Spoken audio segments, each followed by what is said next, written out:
दोस्तों, मेरा नाम एडवोकेट अर्जुन सेन है। मैं आज आपको ये बताने जा रहा हूँ, अगर किराएदार आपका मकान खाली नहीं करता है तो आपको क्या करना चाहिए। इस वीडियो को स्टार्ट करने से पहले आप मेरे यूट्यूब चैनल को सब्सक्राइब कर दीजिए, बेल आइकन को प्रेस कर दीजिए और मेरी वीडियो को लाइक एंड शेयर कर दीजिए।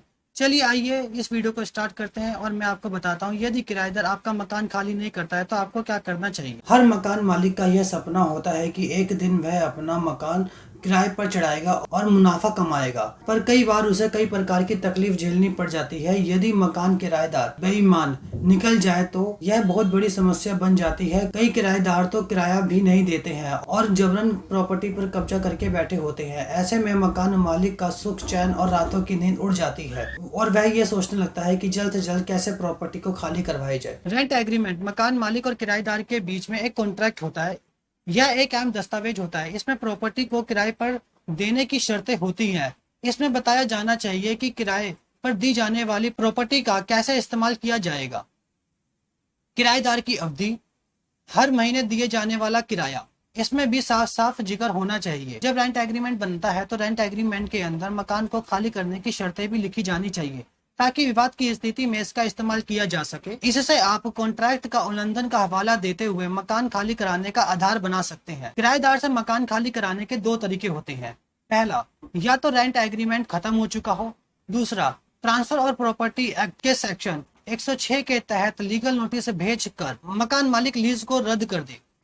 इन दोनों ही स्थिति में अगर किराएदार मकान खाली नहीं करता है और कब्जा बनाए रखता है तो मकान मालिक को जिला अदालत में जाकर बेदखली का मुकदमा दायर करना होता है और आदेश लेना होता है। किराएदार का पुलिस सत्यापन जरूर करवाएं। जब भी आप अपनी प्रॉपर्टी किसी किराएदार को दे तो उससे पहले पुलिस के पास व्यक्तिगत रूप से जाकर सत्यापन अवश्य करवाएं। सभी मकान मालिक के लिए यह बहुत जरूरी होता है। इससे आपको जानकारी मिल जाएगी कि किराएदार का कोई आपराधिक रिकॉर्ड तो नहीं है। पिछले मकान मालिक से पूछताछ जरूर करें। जब भी आप अपनी प्रॉपर्टी या दुकान किसी किराएदार को दे तो उसके पिछले मालिक से उसका रिकॉर्ड जरूर चेक करें। वह समय पर किराया देता था या नहीं देता था, आपराधिक प्रवृत्ति का है या नहीं है, ये सब जानकारी आपको होनी चाहिए। किराएदार की बिजली और पानी का कनेक्शन ना काटे। जब भी किराएदार किराया देने से या खाली करने से मना कर दे और संपत्ति पर कब्जा कर ले तो उसका बिजली और पानी का कनेक्शन नहीं काटना चाहिए, क्योंकि ऐसा करने पर वह व्यक्तिगत रूप से बिजली और पानी का कनेक्शन लगवा सकता है। किराएदार से मकान दुकान किस आधार पर खाली करवा सकते हैं? बिना किसी कारण से किराएदार से मकान दुकान खाली नहीं कराया जा सकता। इसके लिए आपको कारण बताना होगा।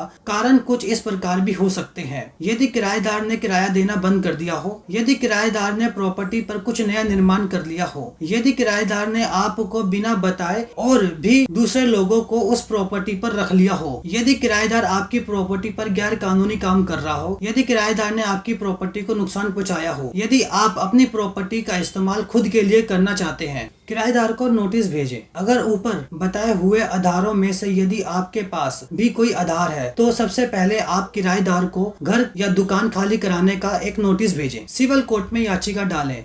यदि नोटिस देने के बाद भी किराएदार आपका मकान या प्रॉपर्टी खाली नहीं करता है तो आप सिविल कोर्ट में याचिका डालें। आजकल इस पर बहुत तेजी से सुनवाई हो रही है। आपको कोर्ट में आदेश मिल जाएगा और किराएदार आपकी प्रॉपर्टी खाली कर देगा। मकान मालिक के अधिकार, किसी भी व्यक्ति को अपना मकान या दुकान किराए पर देने के लिए प्रॉपर्टी मालिक के कुछ अधिकार होते हैं, जो कुछ इस प्रकार है। मकान मालिक को किराएदार से नियमित रूप से किराया प्राप्त करने का अधिकार। किराएदार मकान को साफ सुथरा रखे, उसे नुकसान ना पहुंचाए। किराएदार मकान मालिक से बिना पूछे किसी तरह का नया निर्माण, मकान की मरम्मत, फेर बदल नहीं कर सकता। किराएदार मकान मालिक के बिना किसी और व्यक्ति को उस प्रॉपर्टी पे नहीं रख सकता। किराएदार मकान दुकान या प्रॉपर्टी में किसी प्रकार का गैर कानूनी काम नहीं कर सकता। किराएदार प्रॉपर्टी को किसी दूसरे को नहीं बेच सकता। मकान मालिक को यह अधिकार है कि किराएदार जब भी घर खाली करता है तो उसे 1 महीने पहले का नोटिस देना होगा। यदि किराएदार 6 महीने तक किराया नहीं देता है तो मकान मालिक इस आधार पर भी अपनी प्रॉपर्टी को खाली करवा सकता है। किराएदार के अधिकार, मकान मालिक की तरह ही किराएदार के भी कुछ अधिकार होते हैं। यह अधिकार इस प्रकार है। किराएदार को हर महीने किराया देने पर रसीद प्राप्त करने का अधिकार। यदि मकान मालिक समय से पहले किराएदार को निकालता है तो कोर्ट में रसीद को सबूत के तौर पर दिखाया जा सकता है और यह बता सकते हैं कि किराएदार नियमित रूप से किराया दे रहा था। किराएदार को किराए का भुगतान चेक से या ऑनलाइन बैंकिंग द्वारा सीधे बैंक अकाउंट में करना चाहिए। किसी विवाद होने पर किराएदार यह सबूत के तौर पर दिखा सकता है कि वह किराया नियमित रूप से भुगतान कर रहा था। किराएदार को यह बात समझ लेनी चाहिए कि कितने भी वर्ष वह उस प्रॉपर्टी पर रह ले, फिर भी वह किराएदार ही रहता है। उसे खुद को मकान मालिक नहीं समझना चाहिए। किराएदार की अनुपस्थिति में मकान मालिक घर का ताला नहीं तोड़ सकता, न ही किराएदार के सामान को बाहर फेंक सकता है। यदि मकान मालिक ऐसा करता है तो उसके खिलाफ कानूनी कार्रवाई हो सकती है। इस स्थिति में किराएदार को 30 दिन के अंदर कोर्ट में याचिका देनी होगी और उसे फिर से उस मकान या दुकान पर कब्जा मिल जाएगा। यदि आपको यह जानकारी अच्छी लगे तो मेरे YouTube चैनल को सब्सक्राइब कीजिए, बेल आइकन को प्रेस कीजिए और मेरी वीडियो को लाइक एंड शेयर कीजिए। साथ ही यदि आपको किसी प्रकार का कोई सवाल हो तो नीचे कमेंट बॉक्स में कमेंट कर मुझे भेज दो, मैं उसका आंसर वही कमेंट में दे दूंगा। धन्यवाद।